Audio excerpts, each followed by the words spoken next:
नमस्कार। इस वक्त के बुलेटिन के साथ हाजिर हूं मैं अनुपम। प्रदेश की हर छोटी बड़ी खबरों को लेकर के मोदी सरकार में विभागों का बंटवारा हो गया है। उत्तराखंड से मंत्रिमंडल में जगह पाए अजय टम्टा को सड़क एवं परिवहन राज्य मंत्री बनाया गया है, जबकि नितिन गडकरी सड़क एवं परिवहन मंत्री हैं। उत्तराखंड में रोड के कई प्रोजेक्ट चल रहे हैं, जिसमें भारतमाला प्रोजेक्ट, देहरादून दिल्ली हाईवे, मुंशियारी से चमोली के नीतीबाड़ा बॉर्डर, लिपुलेख रोड को बेहतर करना, ये ऐसे प्रोजेक्ट हैं जिस पर तेजी से काम करना होगा। ऐसे में जब मंत्री खुद अल्मोड़ा पिथौरागढ़ सीट से हैं तो उनके लिए चुनौतियां और भी बढ़ जाती हैं।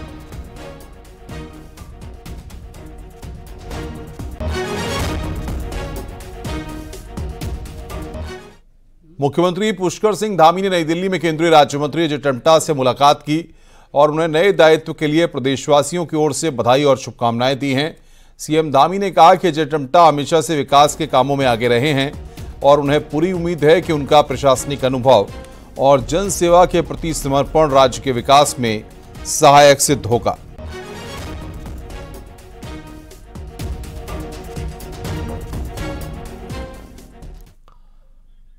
सीएम धामी ने कहा है कि पीएम मोदी के तीसरे कालखंड में देश तेजी से आगे बढ़ेगा। ऐतिहासिक फैसले और तेजी से लिए जाएंगे। भारत दुनिया का सिरमौर बनेगा। कर्मयोगी के रूप में पीएम मोदी का 10 साल का कार्यकाल रहा है। सीएम धामी ने पीएम मोदी और नए कैबिनेट को शुभकामनाएं दी हैं। ये बहुत ऐतिहासिक है और माननीय प्रधानमंत्री मोदी जी के तीसरे काल खंड में देश तेजी से आगे बढ़ेगा। देश के ऐतिहासिक जो फैसले हैं वो और तेज होंगे। भारत दुनिया का श्रेष्ठ भारत बनेगा। भारत दुनिया का सिरमौर भारत बनेगा।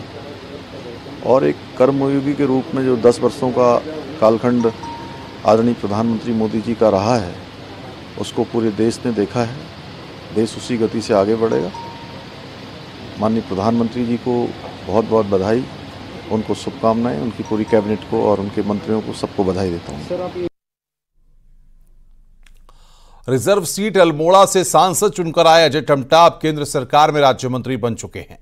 दलित नेता के तौर पर उन्हें मोदी कैबिनेट में दोबारा एंट्री मिली है। कुल मिलाकर इसे बीजेपी के पिछड़े वर्ग को आगे बढ़ाने के कदम के तौर पर देखा जा रहा है। देखिए हमारी रिपोर्ट। मैं अजय टम्टा ईश्वर की शपथ लेता हूं कि मैं विधि द्वारा स्थापित भारत के संविधान के प्रति सच्ची श्रद्धा और निष्ठा रखूंगा। रविवार को तीसरी मोदी कैबिनेट में अल्मोड़ा से सांसद अजय टम्टा को दूसरी बार जगह मिली। रिजर्व सीट से आने वाले अजय टम्टा दूसरी बार राज्य मंत्री बने हैं, जो उत्तराखंड से चुने गए 5 सांसदों में अकेला दलित चेहरा हैं। प्रधानमंत्री नरेंद्र मोदी ने हमेशा सबका साथ, सबका विकास, सबका विश्वास की बात की और अपने 10 साल में ओबीसी दलित को आगे बढ़ाने की बात की। और मोदी सरकार के तीसरे मंत्रिमंडल में ये साफ दिखा भी है, जहां 72 सांसद ओबीसी, 10 एससी, 5 एसटी और 5 अल्पसंख्यक हैं। ऐसे में बीजेपी सांसद अजय टम्टा को मंत्रिमंडल में शामिल करके प्रधानमंत्री ने पूरे देश के साथ देवभूमि में भी वही मैसेज दिया। समीकरण को देखते हुए अनुसूचित जाति के व्यक्ति को भी यहाँ पर केंद्र में जगह दे करके बहुत बड़ी उपलब्धि हम सबके लिए हासिल की है। तो कुल मिलाकर के जिस तरह से अभी मंत्रिमंडल का गठन हुआ, जो केंद्रीय मंत्रिमंडल में गठन हुआ है, सभी जातियों को समानता से देखते हुए सबको, चाहे पिछड़ी जाति हो, अनुसूचित जाति हो, जनजाति हो, सभी लोगों को उन्होंने मंत्रिमंडल में जगह दी है। उत्तराखंड में दलित वोटर करीब 19% है। ऐसे में क्या इस कदम का उत्तराखंड में कोई फायदा मिलेगा? एक्सपर्ट मानते हैं कि दलित ओबीसी की सियासत यूपी बिहार में काम आएगी, लेकिन उत्तराखंड में नहीं। ऐसा ही था तो उनको कोई बड़ी जिम्मेदारी दी जाती, या जो उत्तराखंड में जिस तरीके का माहौल है उसमें तो हमने कहीं नहीं देखा कि कोई इस तरीके की बात है। और उत्तर प्रदेश और बिहार में दलितों की राजनीति होती है, ओबीसी की राजनीति होती है। उत्तराखंड में विशुद्ध रूप से राजपूत समुदाय की राजनीति होती है, ब्राह्मण समुदाय की राजनीति होती है। सांसद अजय टम्टा मोदी मंत्रिमंडल में जगह बनाने में कामयाब रहे और बीजेपी की दलित ओबीसी की सियासत में भी मौके पर फिट बैठे और अब मोदी मंत्रिमंडल में उत्तराखंड का चेहरा होंगे। दीपांकर भट्ट, न्यूज़ 18, देहरादून।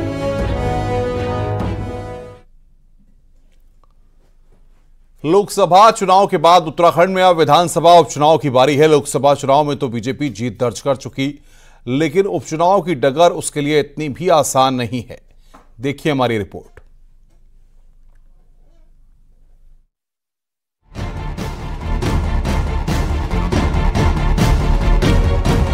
चुनाव आयोग ने जिन 7 राज्यों में विधानसभा उपचुनाव की घोषणा की है, उनमें एक उत्तराखंड भी है। उत्तराखंड में 2 सीटों बद्रीनाथ और मंगलोर पर उपचुनाव होना है। 1,19,000 वोटर वाली मंगलोर सीट बीएसपी विधायक सरबत करीम अंसारी के निधन से खाली हुई है, तो करीब 1 लाख वोटर वाली बद्रीनाथ सीट बीजेपी में शामिल हो चुके कांग्रेस विधायक राजेंद्र भंडारी के रिजाइन से खाली हुई है। दोनों सीटों पर ठीक 1 महीने बाद यानी कि 10 जुलाई को वोटिंग होनी है और 13 जुलाई को काउंटिंग। और डेट ऑफ पोल होगी 10 जुलाई को, ये है वेडनेसडे को होगी, बुधवार को ये भी 10 जुलाई को, और काउंटिंग होगी 13 जुलाई को शनिवार। चुनाव का ऐलान होते ही दोनों सीटों पर सरगर्मियां भी तेज हो गई हैं। दोनों पार्टियां जीत के दावे कर रही हैं, लेकिन खासकर मंगलोर सीट बीजेपी के लिए चैलेंजिंग है, क्योंकि चुनाव कोई भी रहा हो, बीजेपी इस सीट पर कभी जीत दर्ज नहीं कर सकी है। हालांकि उसे मंगलोर में बीएसपी कांग्रेस के साथ होने वाले त्रिकोणीय मुकाबले से जीत की उम्मीद है। और मुझे पूरा विश्वास है कि जहां मंगलोर सीट हम आज तक कभी नहीं जीते थे, इस बार उस सीट को हम जीतेंगे। मंगलोर की जनता भी डबल इंजन सरकार का लाभ चाहती है। केंद्र में भाजपा है, प्रदेश में भाजपा है, इसलिए हर क्षेत्र का जो जनमानस है विकास को चाहता है। विकास के आधार पर हम उस सीट को जीतेंगे। बद्रीनाथ विधानसभा के पूर्व विधायक जो है वो हमारी पार्टी में आ गए। मैं स्वयं क्षेत्र का मैंने देखिए, पहली बात तो यह कि दोनों सीटें पहले बीजेपी के पास नहीं थी। बद्रीनाथ सीट पर कोई संदेह नहीं है, क्योंकि हम अच्छे मतों के साथ उस सीट को जीतेंगे, तो हमारी संख्या विधानसभा में बढ़ने जा रही है, तय है। जहां तक मंगलोर सीट का प्रश्न है, मंगलोर सीट पहले बसपा के पास थी, और यदि कांग्रेस भी उसमें दमदारी से लड़ती है तो निश्चित तौर पर एक त्रिकोणात्मक वहां पर चुनाव आपको देखने को मिलेगा।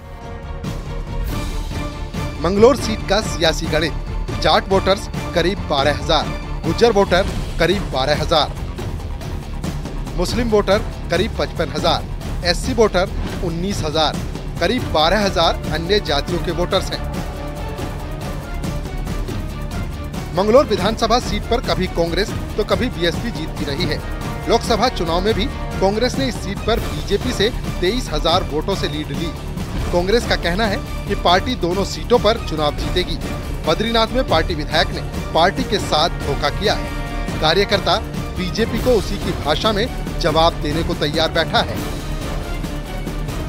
भारतीय जनता पार्टी को निश्चित रूप से हम दोनों सीटों में टक्कर देंगे, मंगलौर में भी देंगे और जोशीमठ में भी देंगे, और कांग्रेस का कार्यकर्ता जवाब देने के लिए तैयार बैठा है और भारतीय जनता पार्टी को उसी की भाषा में जवाब दिया जाएगा, और ये चुनाव जीतना हमारी पहली प्राथमिकता है।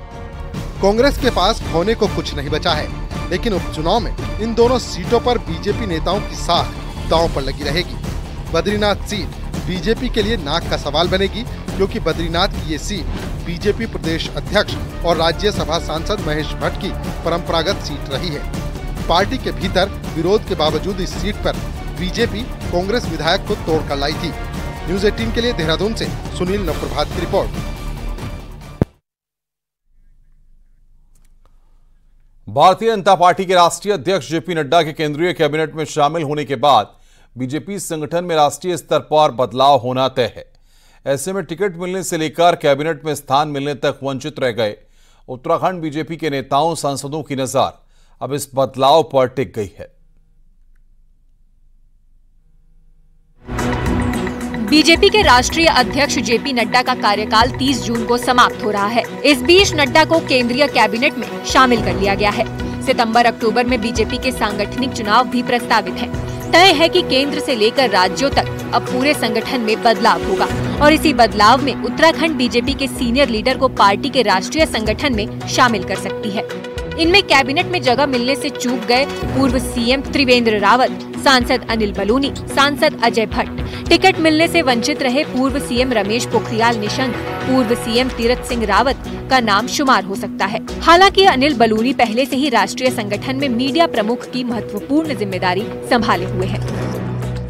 और जो भी नेता है जो बहुत अनुभवी है हमारे, उन सभी नेताओं को भारतीय जनता पार्टी में काम पे लगाया भी जाता है और लगाया भी जाएगा। इसलिए मैं तो आश्वस्त हूँ इस बात को लेकर कि एक कार्यकर्ता के रूप में उन नेताओं की जो भी भूमिका रहेगी वो पार्टी उस दृष्टि से बहुत अच्छा विचार भी करेगी। देखिए, हमारे यहाँ जो भी लोग हैं, जैसे निशंक जी हैं, तीरथ जी हैं, त्रिवेंद्र जी हैं, ये सब लोग राष्ट्रीय स्तर पे काम कर चुके हैं, बड़े दायित्वों पर काम कर चुके हैं। इसी तरह अनिल बलूनी हैं जो ऑलरेडी केंद्र में इस मीडिया के प्रमुख हैं। इसी तरह राज्यों में भी पार्टी संगठन के नए सिरे से चुनाव हो सकते हैं। उत्तराखंड में पार्टी के प्रदेश अध्यक्ष महेंद्र भट्ट राज्यसभा सांसद चुने जा चुके हैं। ऐसे में चुनाव पूर्व ही कार्यकारी के तौर पर नए अध्यक्ष की ताजपोशी भी की जा सकती है। हालांकि पार्टी नेताओं का कहना है कि ऐसा जरूरी नहीं है। कई प्रदेशों में सांसद विधायक प्रदेश अध्यक्ष की कमान संभाले हुए हैं। प्रदेश अध्यक्ष जी स्वयं जो है कि अध्यक्ष तो हैं ही हैं। अब कई लोगों की ये कयासबाजी है कि वो राज्यसभा चले गए हैं तो राज्यसभा जाने के बाद अध्यक्ष पद छोड़ेंगे, लेकिन ऐसा कहीं नहीं है। बहुत सारे राज्य ऐसे हैं जहाँ पर मेंबर ऑफ पार्लियामेंट या मेंबर ऑफ असेंबली या मेंबर ऑफ राज्यसभा, ये सभी लोग जो अध्यक्ष के पद पर या अन्य पदों पर भी हैं। बहरहाल सितंबर-अक्टूबर में बीजेपी के सांगठनिक चुनाव की प्रक्रिया शुरू हो जाएगी। उत्तराखंड बीजेपी के पास सीनियर और अनुभवी नेताओं की लंबी फौज खड़ी हो चुकी है। देखना दिलचस्प होगा कि सांगठनिक बदलाव में किसकी कहां लॉटरी लगती है। न्यूज़ 18 के लिए देहरादून से सुनील नवप्रभात की रिपोर्ट।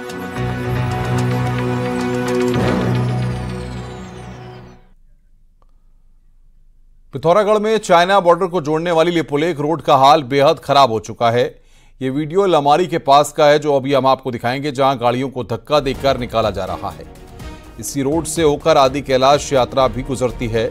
अब आप आसानी से अंदाजा लगा सकते हैं कि यात्रियों को कैसे जान जोखिम में डालकर यात्रा करनी पड़ रही है। लिपुलेख रोड का ये वीडियो सोशल मीडिया में जमकर वायरल हो रहा है। इन दिनों आदि कैलाश यात्रा भी चल रही है। इसमें भारी संख्या में लोग जा रहे हैं। बावजूद इसके रोड को ठीक नहीं किया गया है।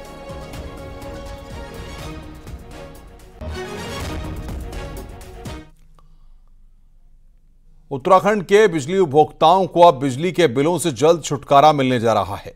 साथ ही बढ़ती कीमतों से भी कुछ हद तक राहत मिलेगी।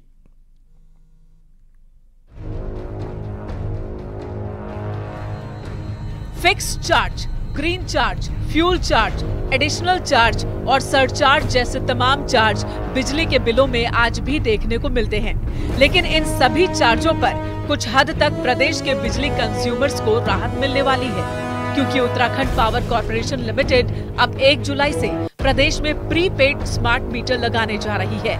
यानी कि जितनी बिजली की खपत बस उतना ही पैसा कटेगा और रिचार्ज भी मोबाइल में ऐप के जरिए ही हो जाएगा। वहीं विभाग का दावा है कि इस मीटर के लगने से बिजली चोरी की दिक्कतें दूर होंगी। है अब कंज्यूमर को जो भी इलेक्ट्रिसिटी वो कंज्यूम कर रहे हैं उनके मोबाइल वो ऐप होता है, ऐप में पूरा आ जाएगा जैसे मोबाइल में आता है। आपका इतना पैसा खर्च हो गया है, आपके इतने यूनिट कंज्यूम हो गए, तो कंज्यूमर स्वयं देख करके यूनिट कंजम्पशन कम कर सकता है। अपना बिल अकॉर्डिंगली उसका बिल को कम कर सकता है। जितनी आवश्यकता है उतना चलाएगा। उत्तराखंड में इस समय करीब 28 लाख बिजली के उपभोक्ता हैं, लेकिन पहले चरण में विभाग केवल नगर निगम और नगर पालिका एरिया में ही प्रीपेड स्मार्ट मीटर लगा रहा है, जिसके तहत करीब 16 लाख उपभोक्ताओं को स्मार्ट मीटर की सुविधा मिलेगी। वहीं कंज्यूमर्स का कहना है कि हर बार स्कीम की बात करते हैं, लेकिन टेक्निकली कितना साकार होगा ये आने वाला वक्त ही बताएगा। उपभोक्ताओं को सिर्फ प्रीपेड से यह मतलब है कि हम एडवांस रिचार्ज करा लेंगे और हमारा मीटर चलने लग जाएगा, लेकिन इसमें प्रीपेड मीटर में खाली यही नहीं है, इसकी बहुत सारी जो और भी है टेक्निकल चीजें हैं, उन चीजों का ज्ञान भी उपभोक्ता का होना चाहिए। कई बार उपभोक्ताओं का मीटर चलते चलते बंद हो जाता है, तो उस उपभोक्ताओं के लिए तत्काल सेवा क्या दी जाएगी। आए दिन बिजली बिलों की शिकायत के चलते विभाग के साथ बिजली कंज्यूमर्स को भी खासी दिक्कतों का सामना करना पड़ता है, लेकिन अब प्रीपेड स्मार्ट मीटर के जरिए जहां विभाग को फायदा होगा, वहीं कंज्यूमर्स को भी लाभ मिलेगा। न्यूज़ 18 के लिए देहरादून से सत्येंद्र बर्दवाल की रिपोर्ट।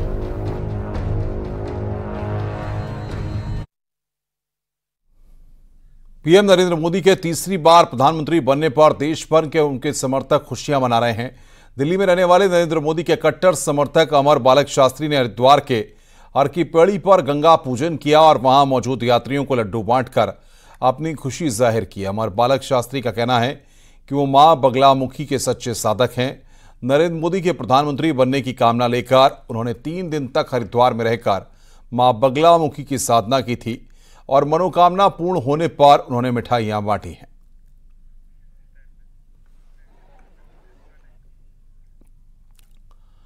देहरादून जिले का जौनसार बावर क्षेत्र देवी देवताओं के प्रति अटूट आस्था और अपनी अद्भुत सांस्कृतिक विरासत के लिए जाना जाता है। कालसी क्षेत्र के बाड़ो गांव में भी अपने कुल देवता के प्रति ऐसे ही दृश्य देखने को मिले, जहां गांव की 300 से अधिक लड़कियों ने चालदा महासू मंदिर में 1.25 किलो चांदी का छत्र भेंट किया। इसमें सभी ने एक समान पारंपरिक वेश पहनकर देवता से जौनसार बावर की समृद्धि और खुशहाली की कामना की। इसी के साथ गांव में 2 दिवसीय ग्रामोत्सव कार्यक्रम का भी आयोजन किया गया।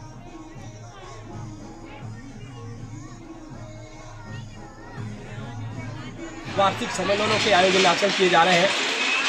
आज यदि मैं बाडो गांव की बात करूं तो बाडो गांव की जो लड़कियां बाहर के गांव में ब्याह रखी हैं, उन तमाम लड़कियों ने देवता को एक चांदी का 1.25 किलो का एक छत्र भेंट किया है।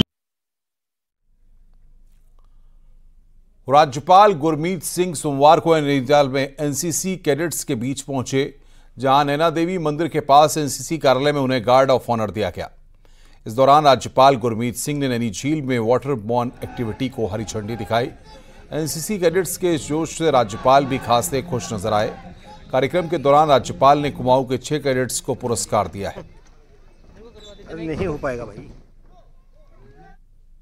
उत्तराखंड की जो शक्ति है, जो नेशनल सिक्योरिटी के अंदर में, जो फौजों के अंदर में, जो नेवी के अंदर में, आर्मी के अंदर में, वो पूरे भारत में बिल्कुल अलग है।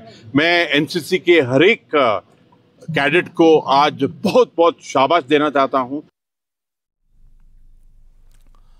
टिहरी में न्यूज 18 की खबर का एक बार फिर से बड़ा असर हुआ है। नरेंद्रनगर के कस्तूरबा गांधी बालिका विद्यालय छात्रावास में पानी की भारी किल्लत थी, जिसकी खबर चलने के बाद डीएम के निर्देश पर जल निगम मुनिकीरेती के अधिकारियों ने मौके पर जाकर निरीक्षण किया और रिपोर्ट डीएम को दी गई। रिपोर्ट के अनुसार जल स्रोत का सर्वे किया गया है और जल स्रोत न मिलने पर नई पेयजल योजना बनाई जाएगी, जिससे छात्रावास में पानी की समस्या का स्थायी समाधान हो सकेगा।